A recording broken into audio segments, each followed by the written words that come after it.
Well, a very good afternoon to everyone who's joined us here for our Townsville Enterprise CopperString 2.0 webinar. It is wonderful to have so many people interested in this project that will basically transform not only this region, but for the Northwest Minerals Province. Today, you're going to hear about the project, the opportunities in the region, and what CopperString can do to unlock the billions of dollars of resources in the Northwest Minerals Province and provide not only jobs to the region, but jobs for Queensland and jobs for Australia. So before we kick off, I want to share with you this video on CopperString.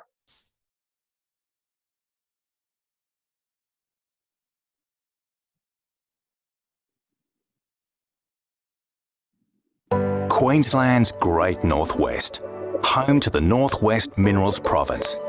Known as one of the world's richest and diverse deposits, these minerals are critical for a secure, clean and technology-rich future.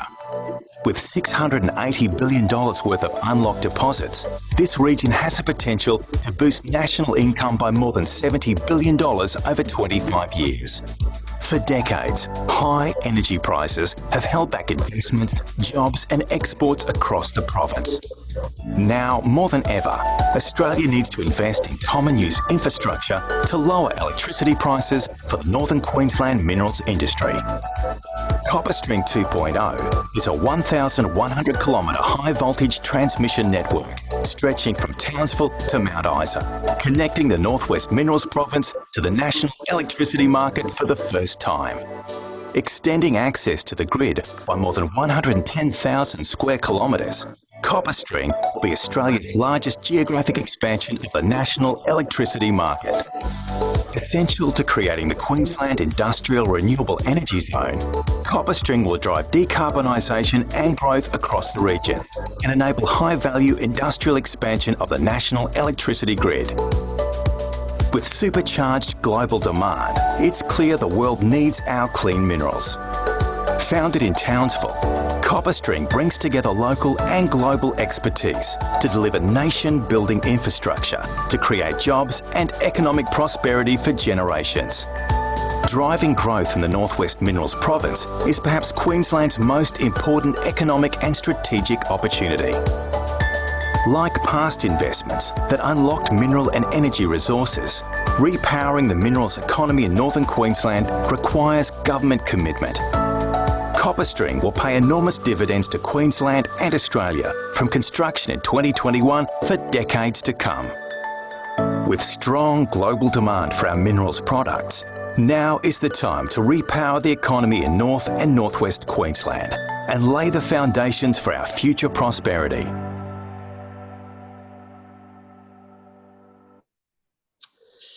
Yeah, fantastic video on CopperString 2.0. Good afternoon, everyone. My name's Wade Chiesa. I'm the Director of Regional Development and Investment at Townsville Enterprise. First of all, I would like to acknowledge the traditional owners on not only the land on which we meet, but also the land between North Queensland and Northwest Queensland and all the areas in between, and pay our respects to those elders past, present and future. Today we've got a wonderful group of panellists and presenters here to talk to you about CopperString. It's a jam-packed program this afternoon, but we will be hearing from Patricia O'Callaghan, the CEO of Townsville Enterprise, Joseph O'Brien, the Director from CopperString. Today we're going to talk about the report that CopperString released a month ago, and John Lorraine and Ross Thompson, who have decades of experience in energy mining in senior mining positions and consulting. They'll be presenting on the outcomes of that report, and also a panel to finish off the hour, Ian Macfarlane from the Queensland Resource Council, Renee Crosby from the Port of Townsville, and Tim Ackroyd, the Acting General Manager of MMG Dougal River. So hopefully we'll answer a lot of your questions about CopperString and provide some wonderful information. Without further ado, I would like to welcome the CEO of Townsville Enterprise, Patricia O'Callaghan, to welcome you here today. Thanks, Trish. Thanks for that, Wade, and hello to everybody out there, and how great it is and how exciting that we're all talking about the North today, but in particular honing in on those opportunities in our Northwest Minerals Province. As someone who is born and bred of Mount Isa and has spent the rest of my life here in Townsville, I have been privileged and honoured enough to have lived, breathed and learned what the North is about and what it can offer, not just this state but this country. I think, however, the objective behind today is it's one thing for us North Queenslanders to know how important and significant this area that we live in is, but it's another thing to ensure that the rest of the state and the country also acknowledges and understands and is part of our journey in opening this region up. So I think, Wade, it was only a few weeks ago that as part of putting the spotlight on the North, we took that 1,100 kilometre trip out from Townsville to Mount Isa, one that I have done time and time again, but this time we stopped and really shared the message about what the North can offer, and if we were to unlock it, what this region can do and the role it can play in the economic recovery post-COVID for Queensland and Australia. We also took this message just recently to Brisbane Parliament, where we partnered with our Task Force NQ, the North Queensland Regional Organisation of Councils, and our industry and private sector. And as a united front, and across the week where we had 19 meetings, 4 events, we met and engaged with everyone from the Premier and her Cabinet, the Opposition Leader and her shadow Cabinet, our minor parties, the Catters, to really discuss and bring the message down to Parliament that the North can play a role, and we have the roadmap to show how we can do that. Affordable energy was key and is the key to unlocking growth and investment here in the North, and it is going to be the message that we're all honing in today. And specifically, we're all here today because it is about CopperString.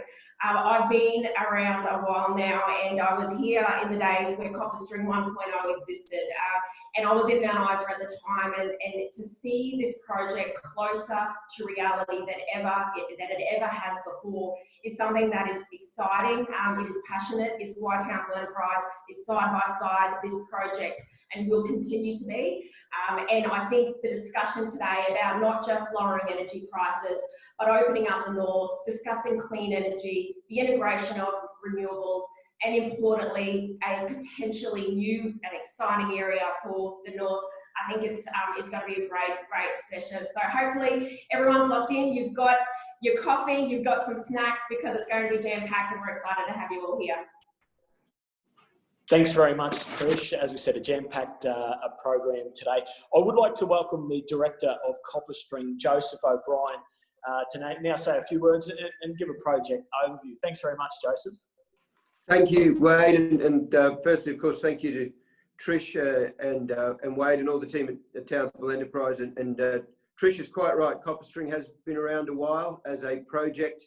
The Northwest Minerals Province has been mining for almost 100 years.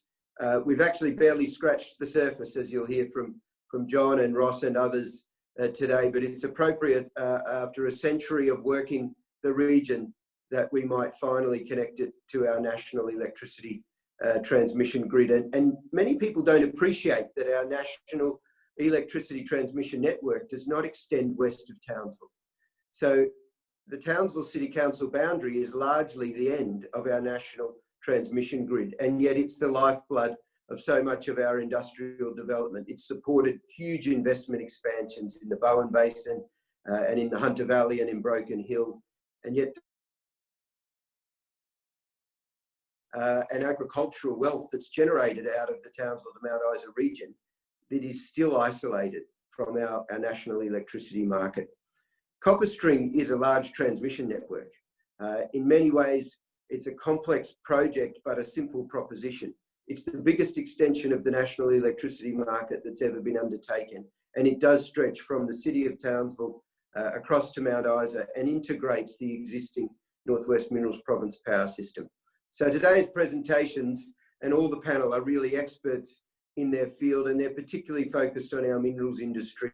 And that's the real issue here today. It's not how you build a transmission line, but it's how you unlock hundreds of billions of dollars of minerals wealth. So the project is progressing well. We're working extremely hard to remain on track to start construction with 750 jobs for a 3-year construction program from the middle of next year, but more importantly, sustaining thousands, literally thousands of additional jobs for decades into the future on the back of our minerals and clean energy industries. And we hope to conclude a very critical agreement with the Queensland Government in coming weeks to ensure we remain on track in this regard. And government support is key to a project like this and all large infrastructure projects.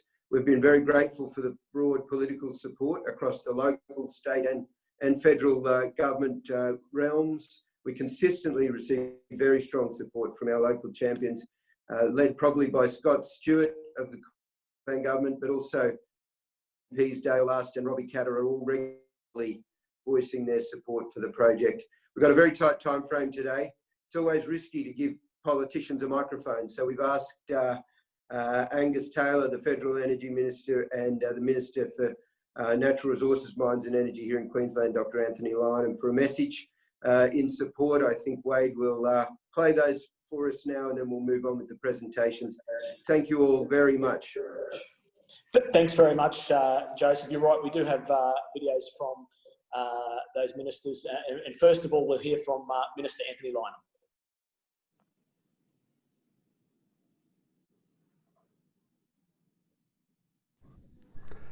It's Wednesday, and I'm sorry I can't be with you because today I'm in Cairns. Now, we've been a great supporter of the CopperString project. I know it'll be a game changer for all of Queensland. It'll be great for the Northwest Minerals province because it'll connect all those mining resources to the national electricity market. It's also great for renewable energy because it supplies a wonderful hookup to those resource-rich areas in the Northwest. This will be a game changer for Queensland. We're happy to support it. We've supported it so far with $16 million, and we've also made it a coordinated project. Now, I know this project is a goer because I've been spending more time with the O'Brien family than I have with my own family. Now, best wishes for today and best wishes for the project into the future. Thanks very much, Minister. As we speak to more and more mine managers and processing operations throughout the Northwest, you do realise just what a significant component electricity costs are to those operations. And with Australia seeking to become more globally competitive, more self-sufficient, a key part of that is reducing the cost of inputs. And today you'll hear about what CopperString can do to reduce those cost of inputs and what that will mean for this nation. We do have a video from Minister Taylor, and let's take a look at that right now. The Morrison government's committed to regional jobs and development, particularly as Australia recovers from COVID-19.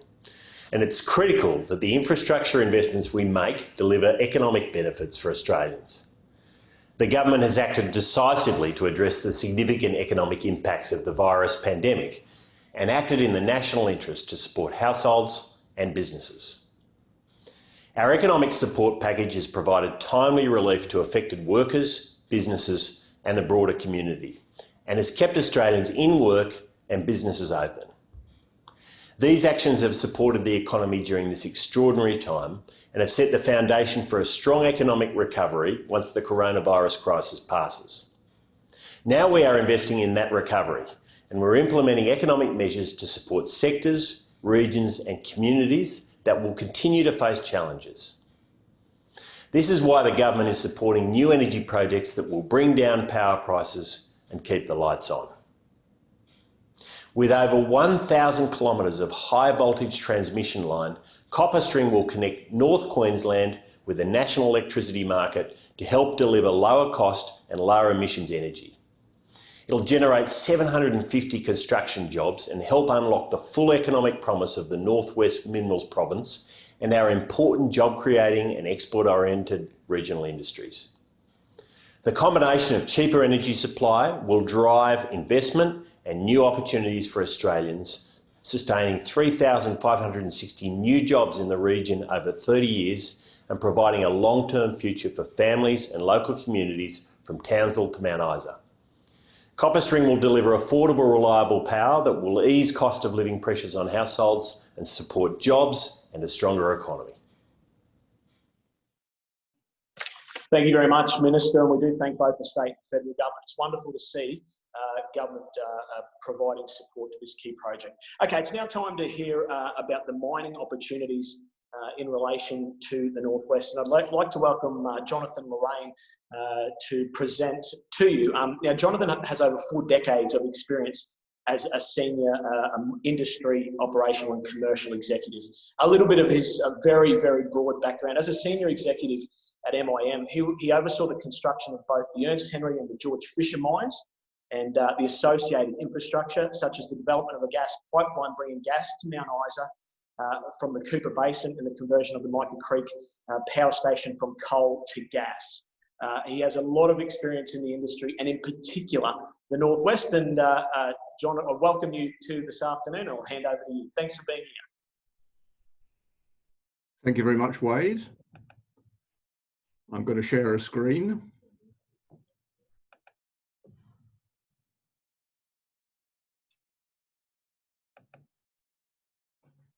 I'm hoping that's showing cleanly for everyone. Great. Well, thank you very much for the opportunity to talk to you today about one of my favourite subjects, which is the potential of the Northwest Minerals Province. And we'll talk today about the sheer economic importance of the region and why the health of the region is important to Townsville. So the Northwest Minerals Province already hosts some of the world's supergiant ore bodies.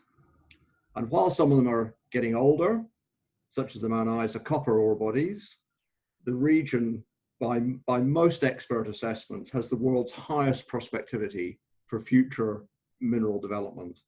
And in fact, Canada's authoritative Fraser Institute ranks Queensland second in the world for mineral prospectivity.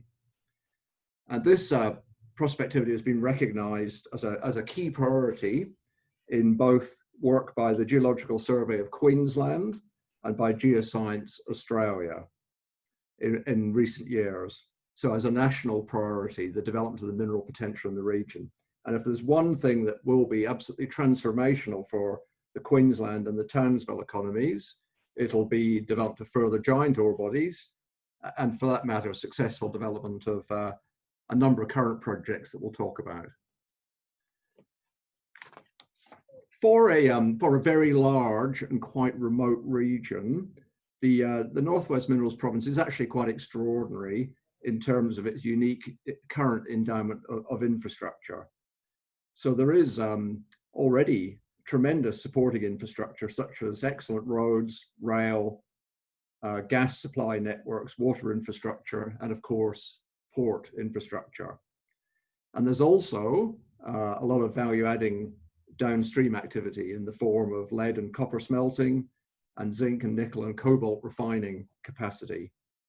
And again, on a global scale, there's not many remote minerals regions in the world that are quite so blessed with existing infrastructure and value adding.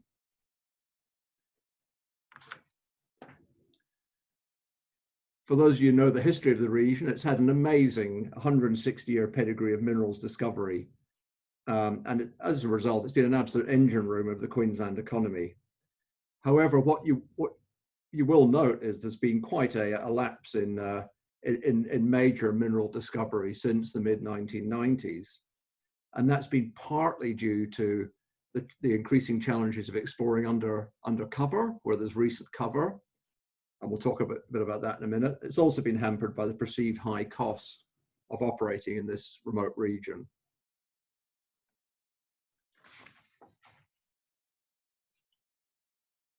Many of us here today will remember the really amazing minerals development boom of the mid-1990s, when almost simultaneously the Mount Isa deep copper, MacArthur River, Century, Cannington, Ernest Henry and Osborne mines were simultaneously developed, along with a lot of infrastructure at that time. So it was a very, very major minerals boom. Since then, exploration activities continued, but probably overall at a lower rate. And there has been a lack of focused effort at supporting the next wave of giant ore body developments. But that is in the process of changing. And we'll come back to that as well in a minute.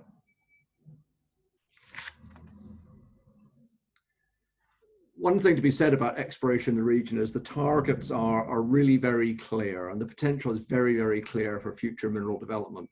And that's both projects that have already been identified and also the absolutely global potential for major new discovery. And one of the things that, you know, if you look at the region, essentially 100% of existing mineral developments in the Northwest Minerals Province are actually on outcropping rock or under shallow cover. And the outcropping areas in the Northwest Minerals Province are only 40% of the land area. 60% of the terrain is under deeper cover. And to some extent, that's essentially unexplored at this point in time. But, you know, a lot of advances in science and technology are telling us that that this really is the highly prospective terrain for future development. And the technology is here to do that. Work undertaken by Geoscience Australia, and this is very, very recent and very interesting work, has demonstrated that all giant sediment-hosted metal ore bodies, and these are typically the Mount Isa and Century ore bodies, all of them lie on continental scale basin margins. And that's exactly what runs through the Northwest Minerals Province. Not surprisingly, the Northwest Minerals Province basin margins already display the world's greatest concentration of such ore bodies. And that's the amazing cluster of Mount Isa copper and lead zinc ore bodies, the Century Mine and MacArthur River. And that's the purple dots you'll see up in the Northwest region. On a global scale, this concentration of giant sediment-hosted base metal ore bodies absolutely stands out like a beacon. It is the most prominent location on the globe for this sort of ore body. Fortunately, and we talked a bit about lull in exploration, the big boys are actually stepping up and taking notice. And there's been a lot of good science that's reviving exploration in the region. And nearly 20,000 square kilometers of exploration ground in the region has been taken up in recent years by tier one mining companies, the major mining companies, notably Anglo-American, Teck Cominco and Rio Tinto. And they're there because they're searching for giant ore bodies. Having said that, you know, exploration right now is still mainly on outcrop, and the work is now only progressing into the basin margins that we talked about before. But we don't have to rely on future exploration to drive the region.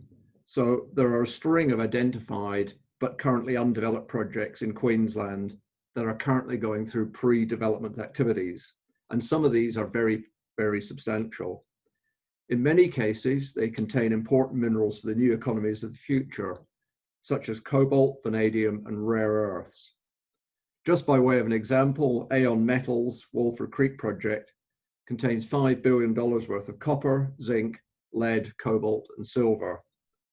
The total pre-development mineral endowment of these pre-development projects in the region is over $30 billion worth of metals. And it's worth noting, just while we talk about this, that a lot of these projects are extremely sensitive to input costs, particularly the cost of electricity. The other very interesting thing in the region is the mineral endowment contained in tailings. A couple of years ago, we did some work on behalf of the Queensland government looking at the mineral potential of future ore bodies in the region. And one of the standout issues was that the second biggest ore body in the region, after the Mount Isa lead zinc ore bodies, is actually the Mount Isa tailings, copper, lead, and zinc. So the Mount Isa tailings by themselves are a world-class mineral resource with over $30 billion worth of contained metals. Mary Kathleen, the tailings are a world top 10 rare earths resource, and the Osborne tailings are a very important cobalt and magnetite resource. But actually even more so with tailings retreatment, it's very energy intensive and it's very sensitive to input energy costs. We see a very good example of the impact of reduced energy costs in the Little Eva copper project, which is near Cloncurry, where a reduction in power prices that would result from CopperString results in nearly 60% more copper being produced during the mine life. And they've actually just updated their feasibility studies to take into account this projected reduction in costs. And the CopperString project will actually straddle at least 11 known pre-development projects, which together have $30 billion worth of contained metal. So I'm now going to hand over to my colleague, Ross Thompson, and Ross is going to talk more about the benefits and opportunities that will arise from these reduced power costs in the Northwest Province. Thank you.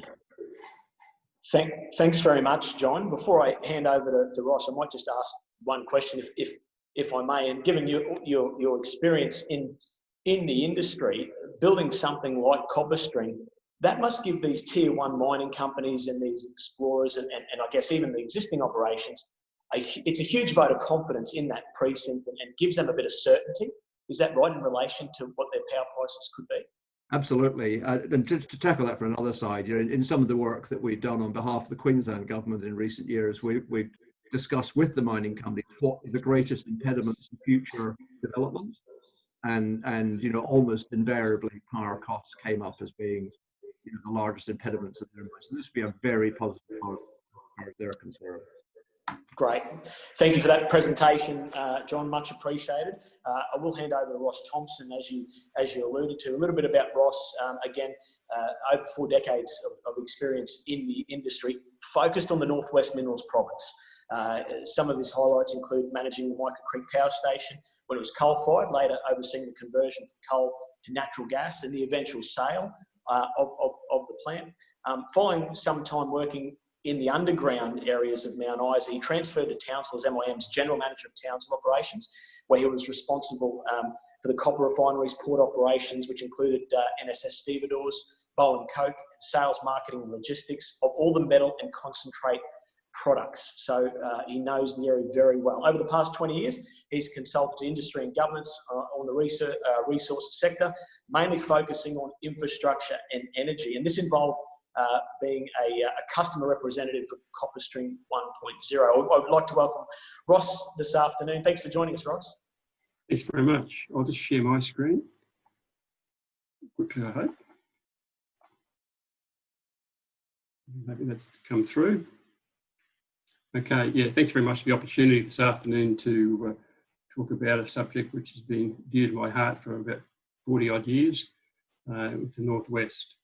I was invited by the CopperString team to answer some questions which had been posed to them, which I'll just quickly go through, but they were posed by government in trying to assess the opportunity that CopperString presented. So, was there a global demand for the commodities hosted in the Northwest Minerals Province? Then was there enough of those minerals to sustain a long-term future that a 40-year infrastructure project like CopperString required?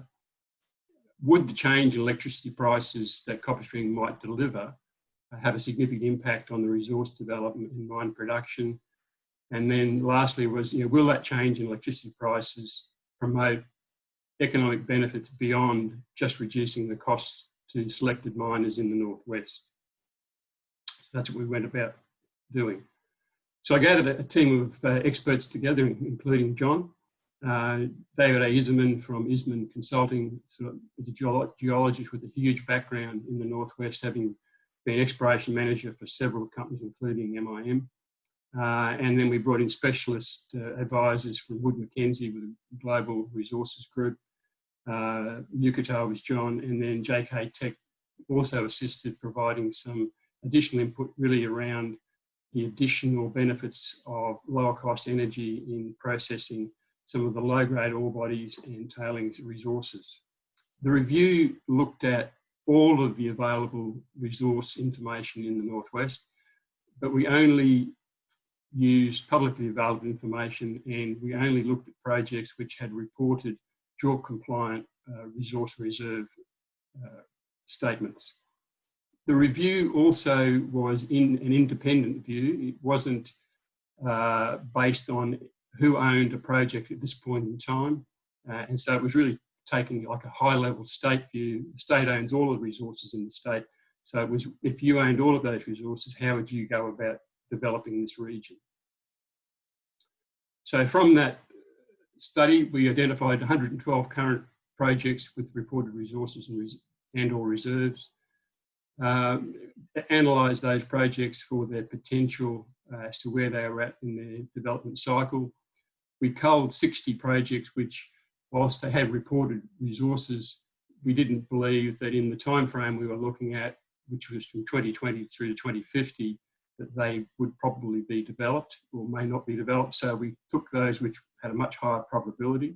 So we took forward 62 projects, and we also said that over the next 30 years there will be additional discoveries quite reasonably, and we added in 6 as yet unidentified projects, which in fact may actually be drawn out of the 60 we put back into the box. And so we took forward 68 projects for detailed analysis, and produced production profiles for those. And then that those production profiles then fed into the economic analysis, which was undertaken by Acel Allen. What we identified was that in the region, the total hosted, so the current identified resources plus what's historically been mined, totaled $890 billion worth of mineral commodities. And of that original 890 billion, over the last 100 years we've mined about 24%, so we're down to 680 billion still existing, and we're still exploring. So that will in fact grow, but at this point in time, we had 680 billion, and importantly, 74% of that resource body is made up of the new economy minerals, those required to support the new industries, the renewables, electric vehicles, high-tech projects coming forward. The Northwest Minerals Province has some existing infrastructure, and we've just shown on this map the proposed route for CopperString extending out into the region, and we've drawn yellow circles for a 50-kilometre radius around the major nodal points or the major substations, and then also the pink is for a 100-kilometre radius, which is what we think is quite reasonable for connection with distribution from those major node points.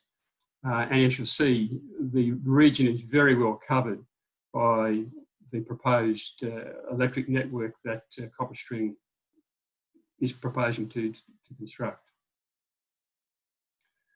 In terms of the importance of electricity to mining operations, this is some data which comes from a slide that John produced, which looks at the power cost as a percentage of total operating costs for the Pegmont project, which is down towards Cannington, and on the right-hand side is the Little Eva project, which John mentioned, just near Dougal River.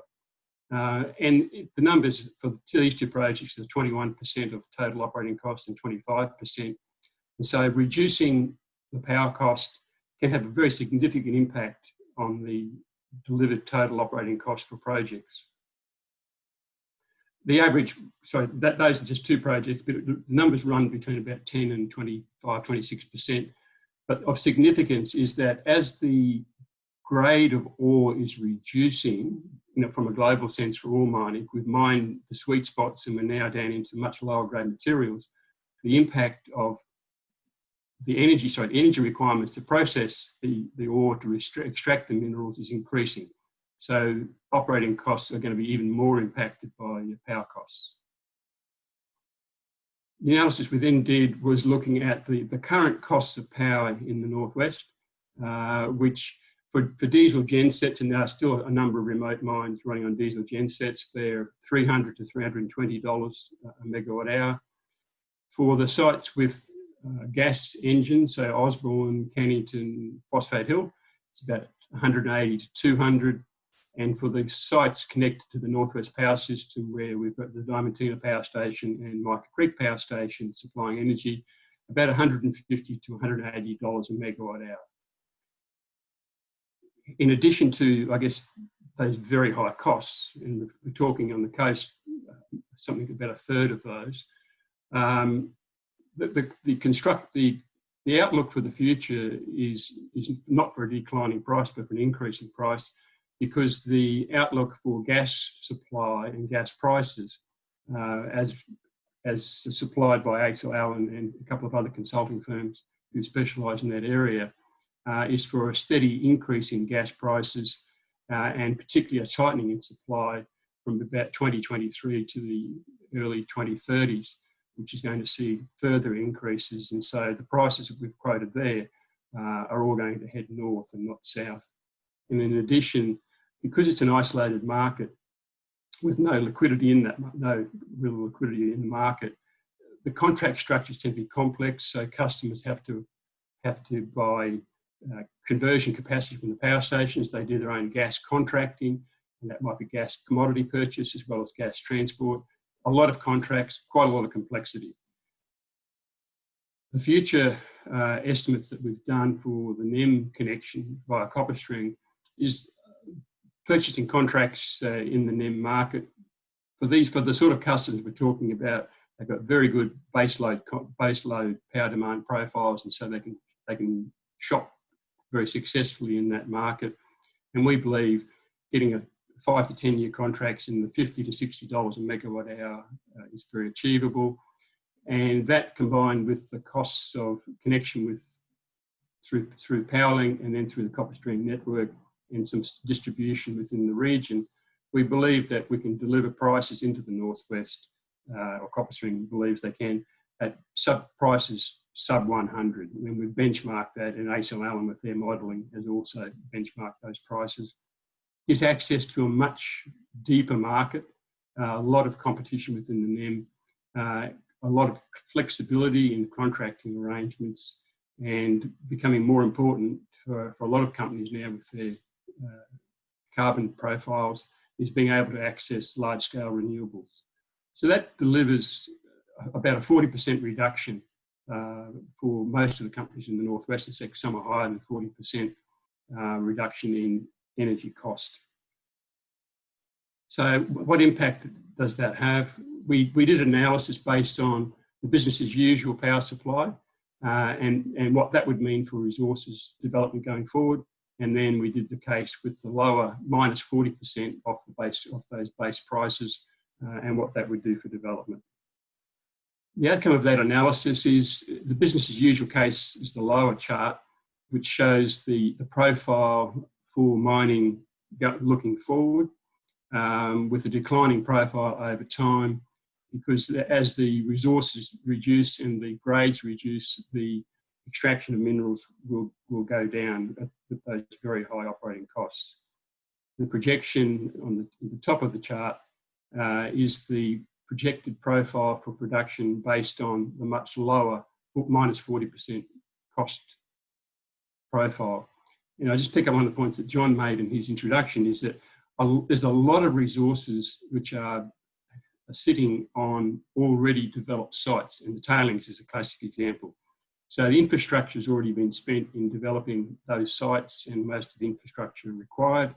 And so by reducing the power costs into those sites is a very significant lift in the minerals which will be extracted from those existing operations,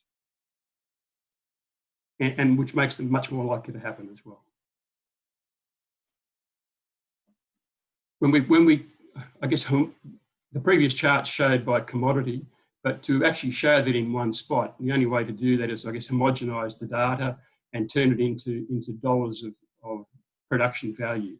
And so these two profiles represent the lower one, the business as usual projected production profile in US dollars per annum. And then the upper chart shows the impact of the lower operating costs driving the NEM supply production chart. I'd say something, and also in saying that, the people would say, well, we've cherry picked in this, we've sort of done a very biased approach. What I'd say about those two charts is that the business as usual chart is not pessimistic at all. It's actually quite optimistic by the assumptions that we used in introducing new project development as well. And I'd also say that the NEM chart is not a blue sky chart. It includes some very conservative assumptions in how much of the resources will be converted to reserves and get produced. turning that into a cumulative value proposition. So the differential between those two curves comes up with that chart profile, which over the 30 years to 2050 is a cumulative benefit of $154 billion. That analysis was based on metal prices in February of 2020 when we did the study, and those prices are all significantly lower than the long-term forecast provided by Wood Mackenzie for metal prices going forward. This data was then fed into the economic analysis conducted by Acel Allen,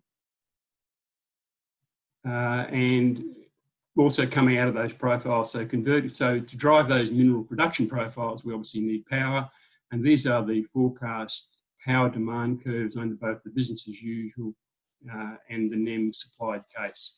So with the CopperString outlook, we're looking at somewhere between 400 and 500 megawatts being sustained for a period of time.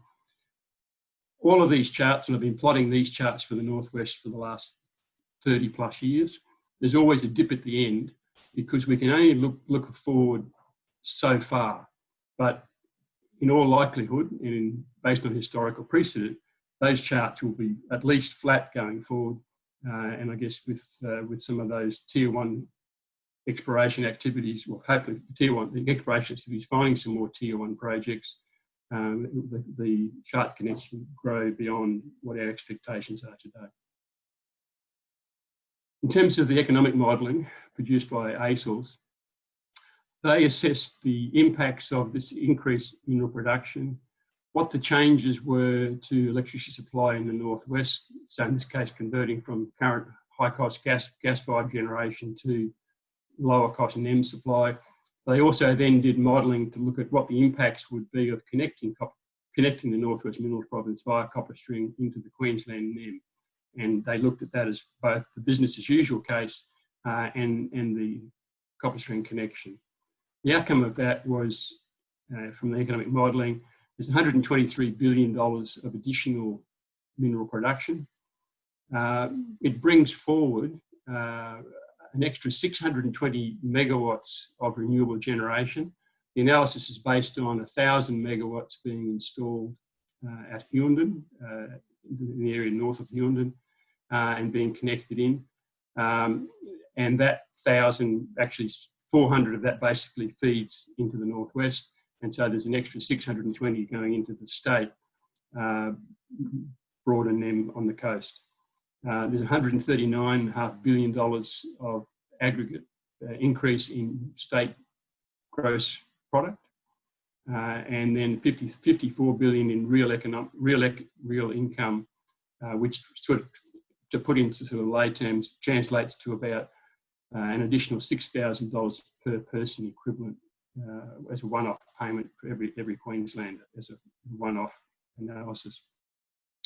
As someone mentioned, I think Angus Taylor was well briefed because the modelling also showed 3,561 additional full-time jobs in the NEM case over the business as usual case. And that number is really focused more on the Northwest, so there's additional flow-through jobs coming into the North as well. One of the best assessments, or an assessment very often used in assessing any capital project, is the benefit to cost ratio. In the case of the analysis done by ACELS, the CopperString project has a number of 4.54 as that ratio of benefits compared to costs, and it delivered total project benefits of nearly $12 billion over the time period. So just to put that into context, the 4.5 for CopperString, if we compare that to other very high profile projects around the country, Western Sydney Airport, Badgerys Creek is 1.9, Cross River Rail in Brisbane is 1.2, and the Inland Rail project is 1.1. People could say that we've inflated the VCR because of all this mineral wealth which might not be created. So as a sensitivity, we removed the value of the additional production between the business as usual case and the NEM case. It just took we did still have the development of the renewables and that though no gas firing in the northwest or minimal. And by removing that additional mineral development wealth, we still end up with a BCR of 1.55 and over $3 billion of net benefit. So it's a very robust project by measures against its major peers around the country. So those initial questions that were posed to us, we've answered. So in terms of, is there a demand for the commodities? And Wood Mackenzie showed there's very strong global demand. 74%, as I mentioned, were new economy minerals. In terms of, is there enough to sustain a long-term infrastructure investment? Definitely yes. Over the last 100 years, we've only mined 24% of what we know, and we're still adding to that endowment. Will the lower energy costs have a big impact? Yes. Esmond have estimated 154 billion of additional mine inventory increases. And in terms of who gets the benefit, ASIL modelling showed that yes, there's a benefit to the mining companies in the northwest having lower operating costs, but the increase in the state gross product, 139 billion, a significant increase in jobs, and the bringing forward of renewables projects and closing the gap on the government's target of 50% renewables by 2030.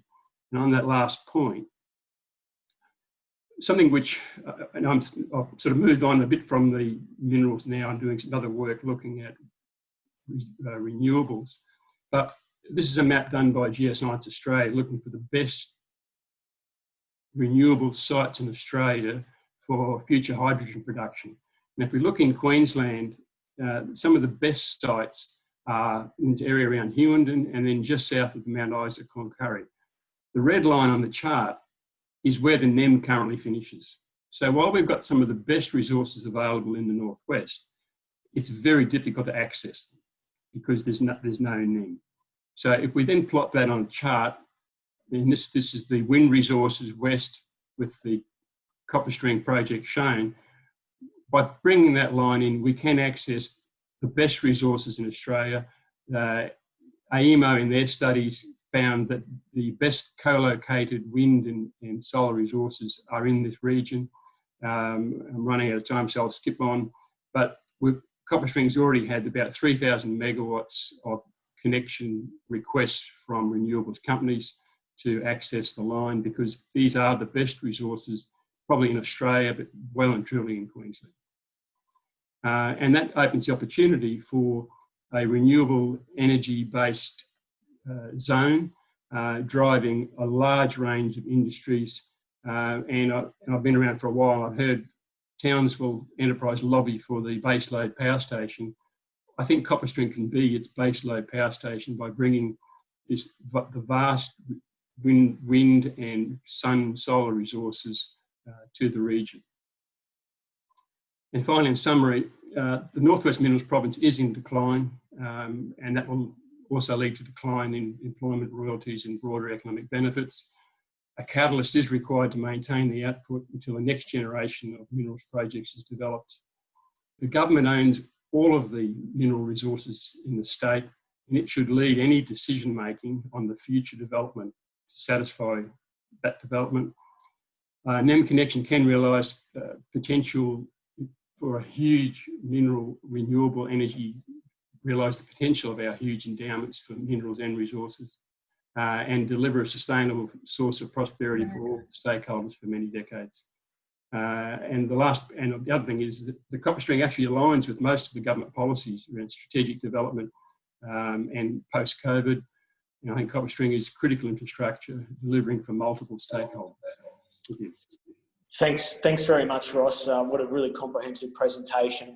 We thank you for that. Just to see the huge opportunity for the region is quite phenomenal. Now, to speak about that opportunity and what it means, I guess, operationally, I would like to welcome our panel, Ian Macfarlane from the Queensland Resources Council, Renee Crosby from the Port of Townsville, and Tim Ackroyd, the Acting General Manager at Doogal River. Thanks very much to our panel for joining us. Ian, I'm going to start with you first. You heard the sort of figure in terms of the resources that are there, 680 billion, 500 of which are new economy minerals or rare earths. Globally, just how important are those new economy minerals and rare earths? Rare earths are both important economically, but could be argued they're also more important strategically, and that's why there's been an alliance set up between Australia and the US. That's why I travelled to Washington with the previous Minister, Matt Canavan, prior to Christmas to further our arrangements with the US. These rare earths are going to be developed one way or the other. The world just can't do without them.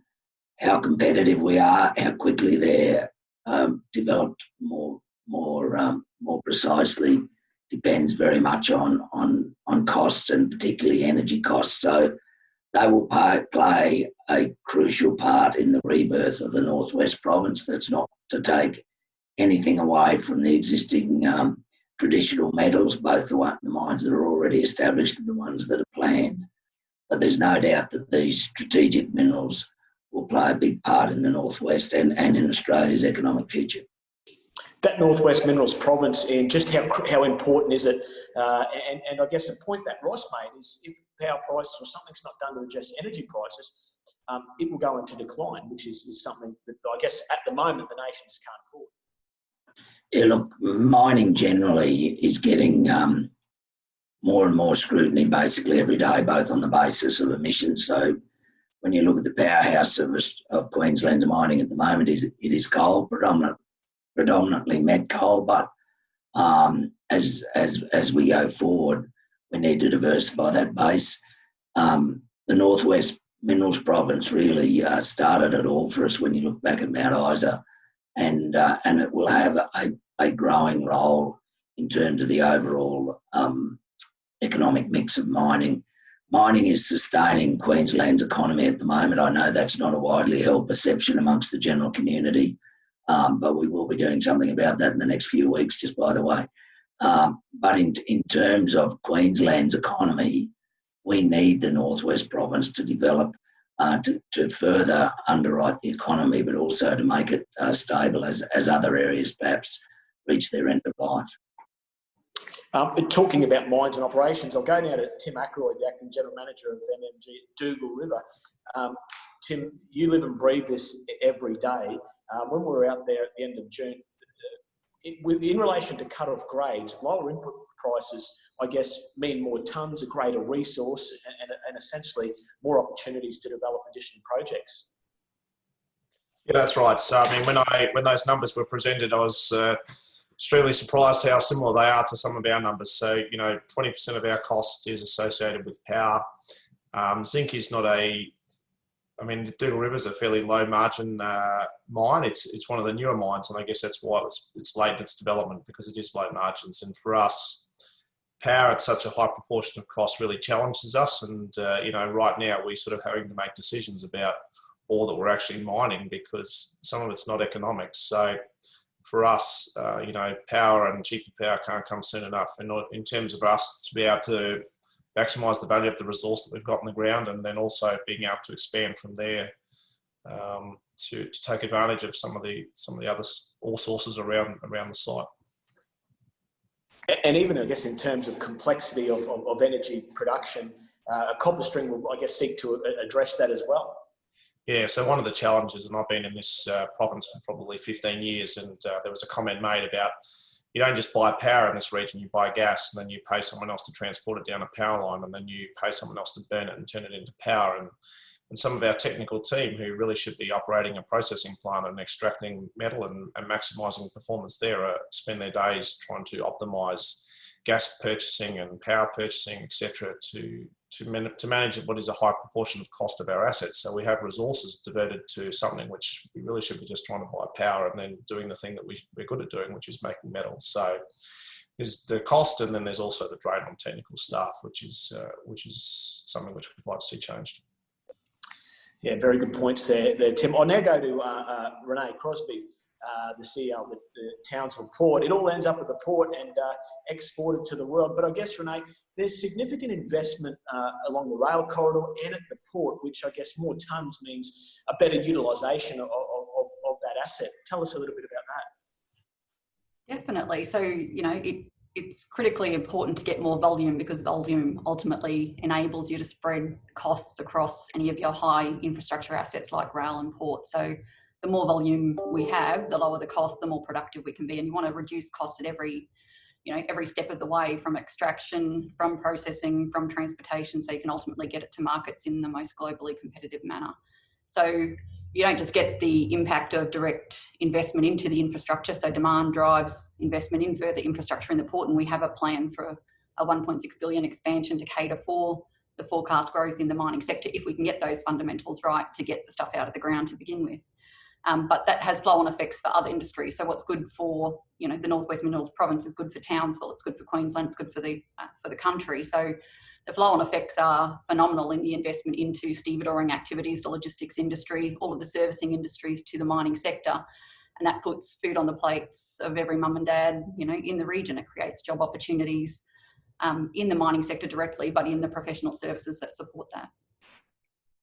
And Renee, you've been at the port for a number of years. You've seen the impact of when the Northwest fires, what that means to North Queensland. And I talk of the sort of the late 90s when Phosphate Hill came online, Cannington, Century Mine as well. So growing the Northwest Minerals province is really key. Absolutely, and there's a reason the most prosperous cities around the world are those that are near seaports, because they're exporting goods from highly productive areas. You've got to find the niche, which for Australia and Queensland in particular is mining and resources sector and advanced manufacturing from the metals that we do have in the region, and we export those goods to the world. That's what we're good at doing. That creates a prosperous city, and you see when it is prosperous, we have the problems like, you know, bottlenecks and needing to make investments in more infrastructure, which creates more jobs, and we have trouble hiring people, which is a good problem to have rather than having high unemployment rates. So yeah, we've got to do everything we can, like CopperString will do. And the other critically important thing it will do is it gives us a sustainable way to move forward with those things we're good at by decarbonising the Northwest Minerals province. And that is just fundamental for companies that all want to, like government and society, transition to a more sustainable operating model. And this allows you to tap into large-scale renewable and clean energy projects and to look at hydrogen development, which is, you know, on the cards for Townsville, and there are a number of companies advancing projects in that field. So it's a good long-term sustainable model.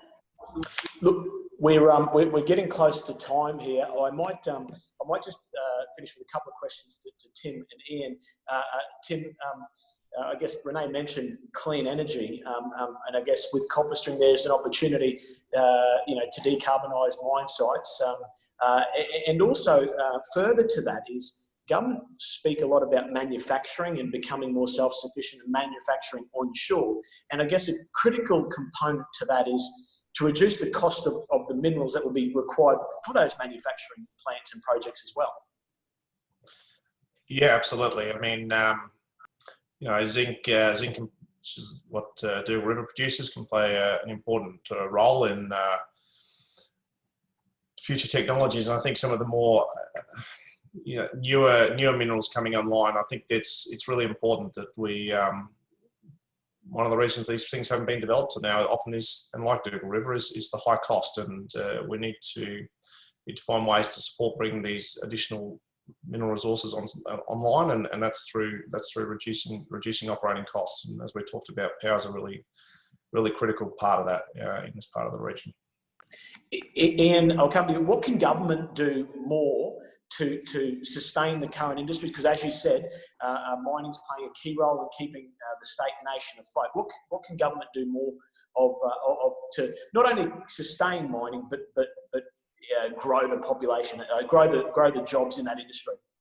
Well, one of the key things we're asking is, both the government and the LNP to commit on in the run into the coming state election is streamlining of regulation and a reassessment and reduction of red tape and green tape. Now, we've seen these commitments at a federal level, but having situations, and Auckland is the classic example, but it's not the exception, we are seeing mines that are taking 6 and 8 years to get through a plethora of processes. We are seeing lawfare used by activists to stop projects proceeding, even though they are passing all the regulatory requirements.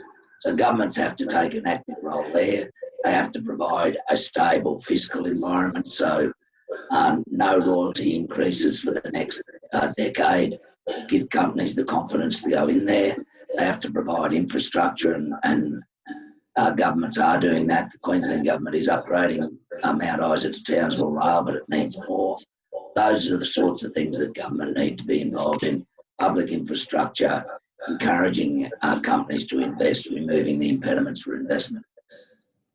Yeah, well said, Ian. Okay, well, I just checked the time. We are out of time. I want to thank all our presenters and panellists. Thank you to our presenters, Patricia O'Callaghan, Joseph O'Brien, John Lorraine, Ross Thompson, Ian Macfarlane, Renee Crosby, Tim Ackroyd.